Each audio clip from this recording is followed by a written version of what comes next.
Hey, what's up guys? Will here for GSM Arena. This is the Motorola Edge 20 Pro, the headliner of this year's Edge series. Unlike other Motos, this one comes at a premium price, so does it have the premium features to match? Let's find out in our full review.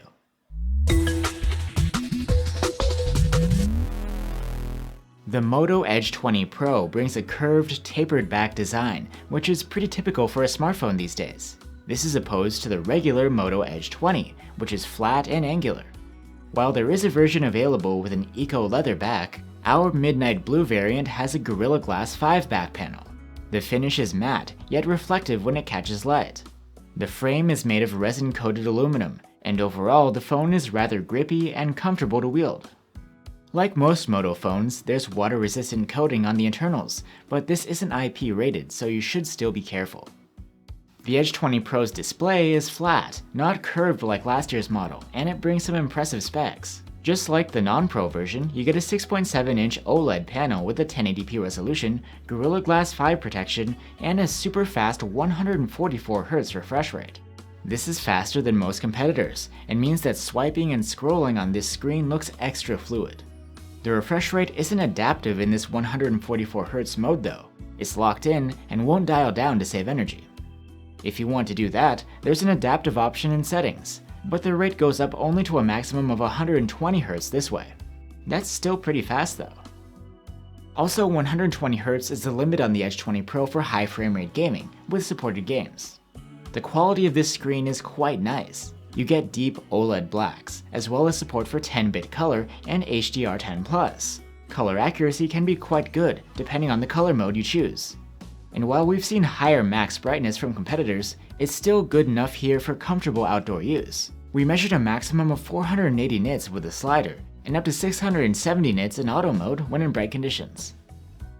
One aspect in which the Moto Edge 20 Pro seems to fall behind the competition is audio.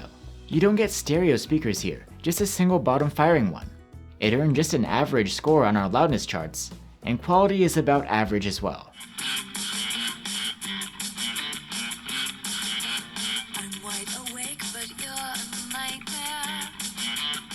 And there's also no headphone jack, so you need to use an adapter to plug in regular headphones. For biometrics, the Edge 20 Pro has a side-mounted fingerprint reader which doubles as the power button. It's quite responsive, though we feel it's placed a little bit too high. Speaking of buttons that are hard to reach, there's one on the other side, and it's dedicated to summoning the Google Assistant. It's a big stretch, but unless you are a fan, you probably wouldn't need it that much anyway. And for storage, you can get 128 or 256 gigs on board, but that's it isn't expandable.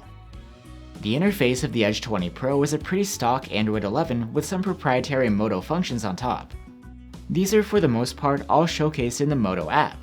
They include things like personalizations and gesture shortcuts. One useful feature is Peak Display. It shows you the time and notifications if you touch or lift the phone. And there's Ready For. Moto launched the platform this year, and it allows you to connect the phone to a TV, monitor, or even a PC.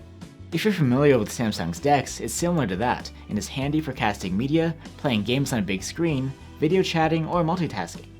Behind all these features is a high-performance chipset, a Snapdragon 870 built on a 7nm process. We've seen this one quite a bit recently in so-called flagship killer phones, and it's a heavy hitter, providing performance just shy of the highest-tier flagships, both in everyday tasks and gaming. We did notice some thermal throttling from the Edge 20 Pro though, which you might need to keep in mind if you're a hardcore gamer.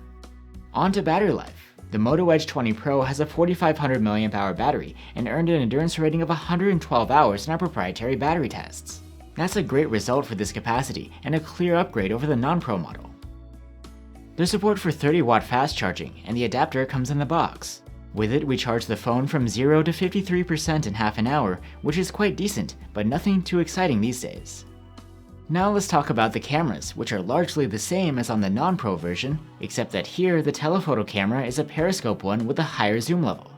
There are 3 cameras in total, a 108MP 9-in-1 main cam, a 16MP ultra-wide camera with autofocus, and that 8MP periscope telephoto cam with 5x optical zoom and OIS.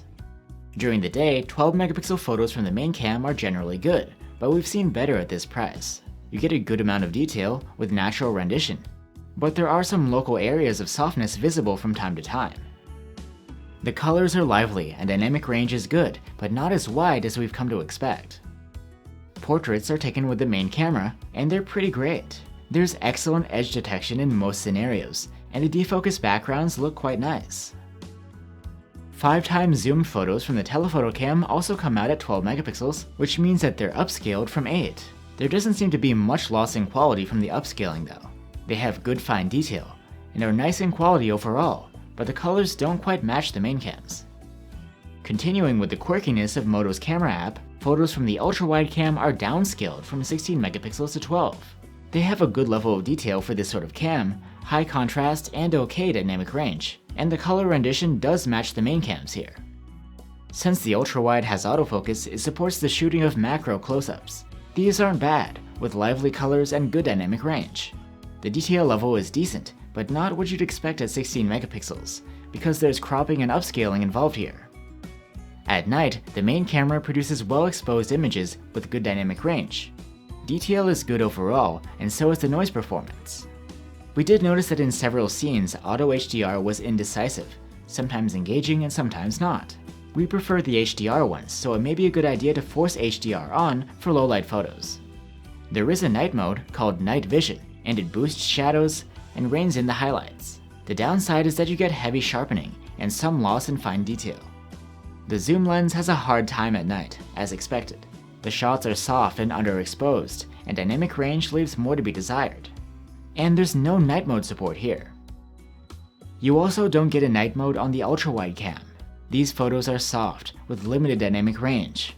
We noticed focus hunting with this camera after dark. Selfies are captured in 8 megapixels by default, and they are great. There's good detail, appealing colors, and wide dynamic range. Unlike the vanilla Moto Edge 20, the Pro version can record video in 8K with its main camera. These clips come out significantly cropped, but quality is good, and you get lively colors and excellent dynamic range. 4K video is decent too. There's still plenty of detail and little noise, and dynamic range is still good, though you may see a clipped highlight from time to time. And the colors are a bit cooler than those in the 8K clips. Videos from the telephoto cam come out in 1080p, and the quality is solid here, with good detail and pleasing colors. Pretty much the same can be said for the ultra-wide cam, and dynamic range is pretty wide for an ultra-wide. Electronic stabilization works on all 3 cameras and up to 4K resolution. It does a great job in smoothing out your walking or pans. So that's the Motorola Edge 20 Pro. There's a sleek and premium design and an excellent high refresh rate OLED display. Battery life is great, and you get a powerful chipset and good performance from the cameras too, at least during the day. There are some drawbacks to consider though. You get just a single bottom firing speaker, and it's nothing great. And we wish there was night mode support for the zoom and the ultra-wide cameras. If these things don't bother you though, the Moto Edge 20 Pro is a solid recommendation.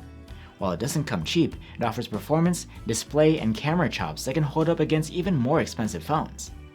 Thanks for watching guys, stay safe and see you on the next one.